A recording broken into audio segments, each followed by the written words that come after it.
fête de l'Annonciation nous situe dans le petit village de Nazareth, où une femme, il y a plus de 2000 ans, la Vierge Marie, accepte de devenir mère, dans la puissance de l'Esprit Saint. Nous sommes là, au point de départ de l'incarnation, 9 mois avant Noël. Nous célébrons la venue dans la chair du Fils de l'homme. Oui, aujourd'hui, nous pouvons une nouvelle fois nous réjouir, car le Verbe s'est fait chair et il a habité parmi nous. Et cette fête est tellement grande, tellement riche, tellement belle, que Dieu le Père a préparé son peuple pendant des siècles à cette venue de son Fils Jésus parmi nous. Et nous avons dans la première lecture, tirée du livre du prophète Isaïe, les racines de l'incarnation dans l'Ancien Testament. Dieu annonce que la Vierge sera enceinte et qu'elle enfantera un fils qu'elle appellera Emmanuel, Dieu avec nous. Dieu prépare son peuple à accueillir son fils, et dans ce peuple, Dieu prépara le cœur d'une femme pour concevoir et enfanter le Fils du Très-Haut. Nous savons tous que les grands événements supposent parfois une longue et une patiente préparation. C'est le cas bien sûr d'un mariage, d'une première communion et de beaucoup d'autres événements de la vie.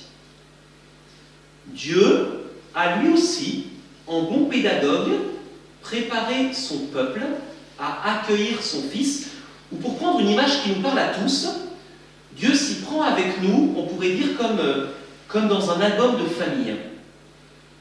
Nous sommes tentés parfois de nous focaliser sur tel ou tel événement, sur telle ou telle photo, et oublier la trame générale. La trame générale de l'histoire familiale, précisément, qui vient donner du sens à l'ensemble.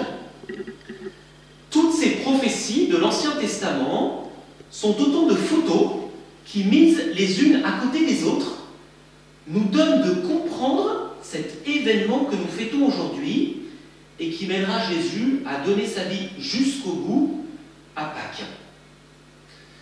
Il en va bien sûr de même dans nos vies, en ce moment, à l'heure de cette pandémie.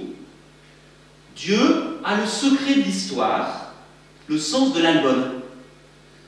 Quel sens donner à tout ce que nous vivons en ce moment? C'est encore peut-être un peu trop tôt pour le dire, mais dans la foi, nous pouvons décider de croire que Dieu saura bien placer cet événement de l'épidémie et du confinement dans la grande histoire du salut pour lui faire donner des fruits. Ces fruits sont déjà par-ci par-là visibles à celui qui veut bien les voir, même s'ils demeurent cachés, comme Jésus embryon dans le sein de sa mère, caché. Mais un jour, les fruits seront là, bien manifestes, et nous n'aurons plus qu'à les cueillir. Demandons donc au Seigneur que ce que nous vivons aujourd'hui soit pour nous l'occasion que Jésus vienne un peu plus prendre chair en nous.